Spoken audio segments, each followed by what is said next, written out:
ओम नमः शिवाय। आज हम शिवपुर महापुराण का रुद्र संगीता का 5वां खंड का 97वां अध्याय पढ़ेंगे। उससे 57वां अध्याय पढ़ेंगे। उससे पहले हमने पिछले अध्याय में पढ़ा था निरुद्ध को बाण द्वारा नागपाश में बांधना तथा दुर्गा की कृपा से उसका मुक्त होना, श्री कृष्ण द्वारा राक्षस सेना का संहार, बाणासुर की भुजाओं का विध्वंस, बाणासुर की गणपद की प्राप्ति। आज हम पढ़ेंगे गजासुर की तपस्या एवं वध। सनत कुमार जी बोले, हे व्यास जी, अब मैं आपको भगवान शशि मौली द्वारा दानवराज गजासुर के संहार की कथा सुनाता हूँ। गजासुर महिषासुर का पुत्र था। जब गजासुर को यह पता चला कि देवताओं के हितों की रक्षा करने के लिए उसके पिता महिषासुर का वध कर दिया गया है, तब उसे देवताओं पर बड़ा क्रोध आया। तब गजासुर ने देवताओं से इसका बदला लेने के लिए घोर तपस्या करनी आरंभ कर दी। काफी समय तक गजासुर ब्रह्मा जी को प्रसन्न करने हेतु तप करता रहा, परंतु ब्रह्मा जी वहां प्रकट नहीं हुए। इधर दूसरी ओर उसके तप की ज्वाला धधकती जा रही थी, जिससे देवता चिंतित हो उठे। गजासुर की तपस्या से दग्ध होकर सभी देवता ब्रह्मा जी की शरण में गए और उन्हें गजासुर की तप की अग्नि से जलने की बात बताई। तब ब्रह्मा जी गजासुर को वरदान देने के लिए गए। गजासुर ने ब्रह्मा जी की स्तुति कर उनसे महाबली और अजयी होने का वरदान प्राप्त किया। तत्पश्चात ब्रह्मा जी उसे वर देकर वहां से अंतर्ध्यान हो गए। ब्रह्मा जी से अपना मनचाहा वरदान पाकर गजासुर प्रसन्नता पूर्वक अपने स्थान को आ गया। वरदान पाकर वो गर्वित महसूस कर रहा था। उसने चारों दिशाओं में अपने राज्य का विस्तार करना आरंभ कर दिया था। उसने तीनों लोक सहित देवता, असुरों, मनुष्य और इंद्रादि तथा सब गंधर्व को जीतकर उनके तेज का हरण कर लिया। उसने सभी को बहुत परेशान किया। पृथ्वी पर रहने वाली सभी ऋषि मुनियों, तपस्वियों, साधु संत और ब्राह्मणों को गजासुर दुख देने लगा तथा उनके कार्य में बाधा डालने लगा। इस प्रकार गजासुर अपना राज्य फैलाता जा रहा था। एक बार वो भगवान शिव की प्रिय नगरी काशी में जाकर वहां सबको सताने लगा। तब सभी देवता मिलकर भगवान शिव के पास गए और उनसे हाथ जोड़कर प्रार्थना करने लगे, हे भक्त वत्सल, हे कृपा निधान, उस गजासुर नामक दैत्य से हमारा रक्षा करे। देवताओं की प्रार्थना मानकर भगवान शिव सबकी रक्षार्थ अपना त्रिशूल लेकर गजासुर का वध करने के लिए पहुँचे। तब भगवान शिव और दैत्यराज गजासुर से बड़ा भयानक युद्ध हुआ। वह तलवार लेकर शिव जी पर झपटा। शिव जी त्रिशूल द्वारा उस पर प्रहार करने लगे। अंत में देवादिदेव भगवान शिव ने त्रिशूल का वार किया और उसे त्रिशूल के सहारे ऊपर उठा लिया। इस प्रकार जब त्रिशूल ने उसके शरीर को भेद दिया, तब अपना अंतिम समय निकट जानकर दैत्यराज गजासुर भगवान शिव की आराधना करने लगा और शिव जी को प्रसन्न करने हेतु उनकी स्तुति करने लगा। गजासुर बोला, हे महादेव, हे कल्याणकारी, हे भक्त वत्सल, आप तो सबके ईश्वर हैं, देवों के देव महादेव हैं। आप सदा अपने भक्तों की रक्षा करते हैं और सदा भक्तों के अधीन रहते हैं। आप सबका कल्याण करने वाले तथा सबके कष्टों का निवारण करने वाले हैं। आप निर्गुण निराकार हैं। सब शरणगतों की रक्षा कर आप उनकी इच्छाओं को पूरा करते हैं। ऐसे देवादिदेव भगवान महादेव शिव को मेरे प्रणाम करता हूँ। प्रभु, मुझ पर प्रसन्न होइए और मेरे कष्टों का निवारण कीजिए। दैत्यराज गजासुर की भक्ति भावना से की हुई उत्तम प्रार्थना को सुनकर भगवान शिव को बहुत प्रसन्नता हुई। वे बोले, दैत्येंद्र, मैं तुम पर प्रसन्न हूँ। जो चाहो मांग सकते हो। तुम्हारी मनोकामना मैं अवश्य पूरी करूँगा। भगवान शिव के वचनों को सुनकर गजासुर प्रसन्नता पूर्वक बोला, हे देवादिदेव भक्त वत्सल भगवान शिव, यदि आप सच में मेरी आराधना से प्रसन्न हुए हैं तो मेरी विनती स्वीकार करें। प्रभु, आपने अपने पवित्र त्रिशूल से मेरे शरीर को स्पर्श किया है, इसीलिए मैं ये चाहता हूँ कि मेरे शरीर का चर्म आप धारण करें। भगवान, आप सदा मेरे खाल का ही ओढ़ना धारण करें और आज से आप कृतिवासा नाम से विख्यात हो। भगवान शिव ने प्रसन्नता पूर्वक दैत्यराज गजासुर को उसका इच्छित वरदान प्रदान किया और बोले, हे गजासुर, तुम्हारे शरीर को आज मेरी प्रिय काशी नगरी में मुक्ति मिलेगी। तुम्हारा शरीर यहाँ मेरे ज्योतिर्लिंग के रूप में स्थापित होगा और कृतिवासेश्वर नाम से जगत प्रसिद्ध होगा। इसके दर्शनों से मनुष्य को मुक्ति और मोक्ष की प्राप्ति होगी। ये कहकर भगवान शिव ने गजासुर के शरीर की चर्म को ओढ़ लिया और कृतिवासेश्वर ज्योतिर्लिंग की स्थापना की, जिसके फलस्वरूप वहाँ काशी में बहुत बड़ा उत्सव हुआ। सब देवता बहुत प्रसन्न हुए। तत्पश्चात भगवान शिव वहाँ से अंतर्ध्यान हो गए। 58वां अध्याय, दुंदुभिर्निषाद का वध।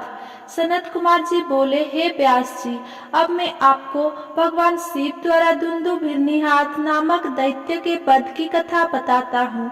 जब भगवान श्री हरि विष्णु ने महाबली हिरण्याक्ष का वध किया, तब हिरण्याक्ष की माता दिति को बहुत दुख हुआ। तब देवताओं की घोर शत्रु दुंदुभिर्निषाद ने दिति को अपने साथ मिला दिया और उनसे कहा कि देवताओं की ताकत को तभी कम किया जा सकता है जब उनकी पूजा करने वाले ब्राह्मणों को नष्ट कर दिया जाए। जब ब्राह्मण नष्ट हो जाएंगे तब यज्ञ नहीं होंगे, और जब यज्ञ नहीं होंगे तब देवताओं को भोजन नहीं मिलेगा तथा इस कारण वे निर्बल हो जाएंगे। यह विचार मन में करके वो दुष्ट फिर विचार करने लगा और तपस्या करने वाली ब्राह्मणों की खोज करने लगा। जब उन्हें यह ज्ञात हुआ कि काशी नगरी ब्राह्मण की भूमि है, इसीलिए सर्वप्रथम हमें वहीं से अपना कार्य आरंभ करना चाहिए। वो दुंदुभिर्निषाद नामक दैत्य कुशा और समिधा लेने जाने वाले ब्राह्मणों को मारने लगा।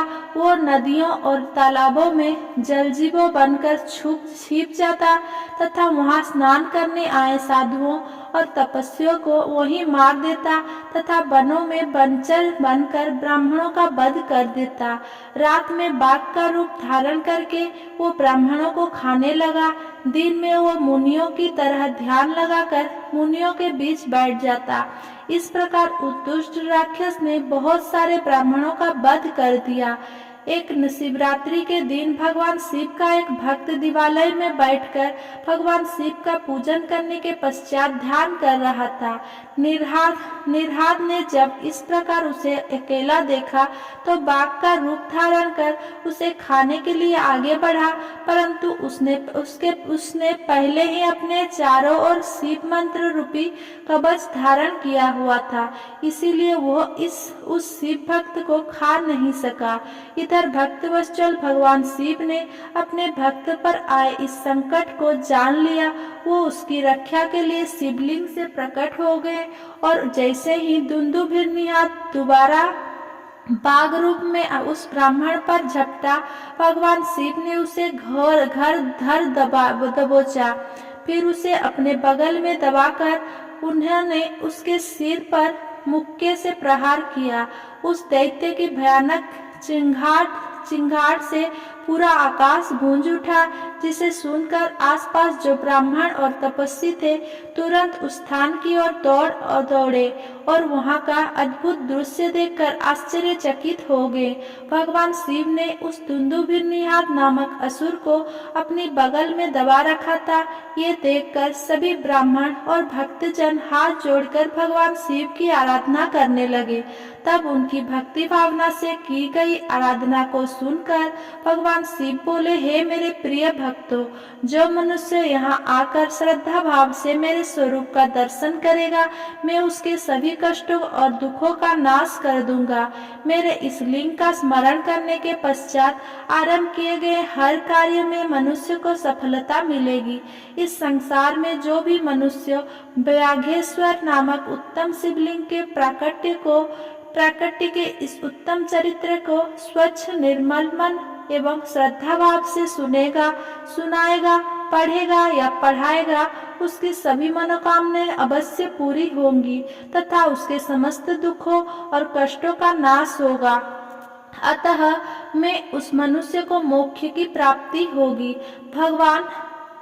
भगवान शिव की उत्तम लीला से संबंधित यह कथा स्वर्ग, यश और वायु प्रदान करने वाली तथा वंश वृद्धि करने वाली है। 59वां अध्याय बीदल और उत्पल नामक दैत्य का वध। सनत कुमार जी बोले, हे महामुनि वेदव्यास जी, अब मैं आपको बीदल और उत्पल नामक 2 महादैत्यों के विनाश की कथा सुनाता हूँ। बीदल और उत्पल दैत्यों ने ब्रह्मा जी के कठोर तपस्या करके उनसे किसी भी पुरुष के हाथों से न मरने का वरदान प्राप्त कर लिया था। यह वरदान पाकर वे दोनों दैत्यों अपने को महावीर, बलवान और पराक्रमी समझने लगे थे। तब उन्हें अपने पर बड़ा अभिमान हो गया और उन्होंने अपने बल से सारे ब्रह्मांड को जीतकर अपने बस में कर लिया। तत्पश्चात उन्होंने सब देवताओं को भी युद्ध में परास्त कर दिया और उनके स्वर्गलोक पर भी अधिकार कर लिया। सब देवताओं ने ब्रह्मा जी को अपनी व्यथा सुनाई। तब ब्रह्मा जी ने उन्हें आश्वासन दिया और समझाया कि आप देवी पार्वती सहित भगवान शिव की आराधना करें, वे ही आपकी दुखों को दूर कर सकते हैं। आप सब उन्हीं की शरण में जाएं। भगवान भक्त वत्सल है, वे निश्चय ही आपका कल्याण करेंगे। तब ब्रह्मा जी की आज्ञा मानकर देवता शिव शिवा की जय जयकार करते हुए अपने अपने धाम को चले गए। एक दिन की बात है, देवर्षि नारद भगवान शिव की इच्छा से प्रेरित होकर बीदल और उत्पल नामक दैत्य के पास गए और वहां उन्होंने उन महादैत्यों से देवी पार्वती के रूप सौंदर्य को बहुत प्रशंसा की।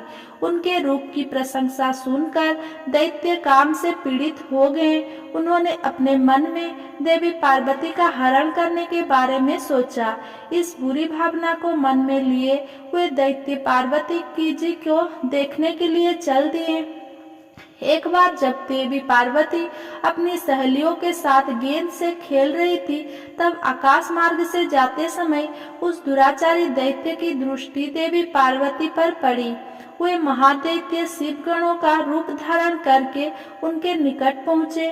उनकी आंखों की चंचलता को देखकर भगवान शिव ने उन्हें तुरंत पहचान लिया।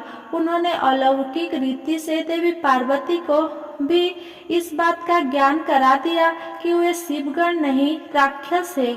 अपने आराध्य पति सर्वज्ञ शिव की बातों को देवी पार्वती ने समझ लिया। महादैत्य को उनकी करनी का फल चखाने के लिए देवी पार्वती ने सखियों के साथ खेलते खेलते इस प्रकार से गेंद घुमाकर मारी कि उसकी चोट से चक्कर खाकर बीदल और उत्पल नामक दैत्य धरती पर इस प्रकार गिर पड़े जैसे तेज वायु के झोंके से पके हुए फल टपक कर धरती पर गिर जाते हैं। जिस प्रकार वज्र के प्रहार से बड़े बड़े शिखर पल में ढल जाते हैं, गिरते ही उनके प्राण पखेरु उड़ गए। इस प्रकार उत्पल और बीदल नामक महादैत्य का वध करने के पश्चात वो गेंद ज्योतिर्लिंग के रूप में परिणत हो गई। दुष्टों का नाश करने वाला वो लिंग कंदुकेश्वर नाम से विख्यात हुआ। ये लिंग ज्येष्ठेश्वर के निकट स्थित है। काशी में स्थित कंदुकेश्वर ज्योतिर्लिंग दुष्टों का नाश करने वाला तथा भोग और मोक्ष प्रदान करने वाला है तथा मनुष्य की सारी मनोकामनाओं को पूरा करता है। इस अनुपम कथा को सुनने अथवा पढ़ने से भय और दुख दूर हो जाते हैं तथा सुखों की प्राप्ति होती है और अंत में दिव्य गति की प्राप्ति होती है।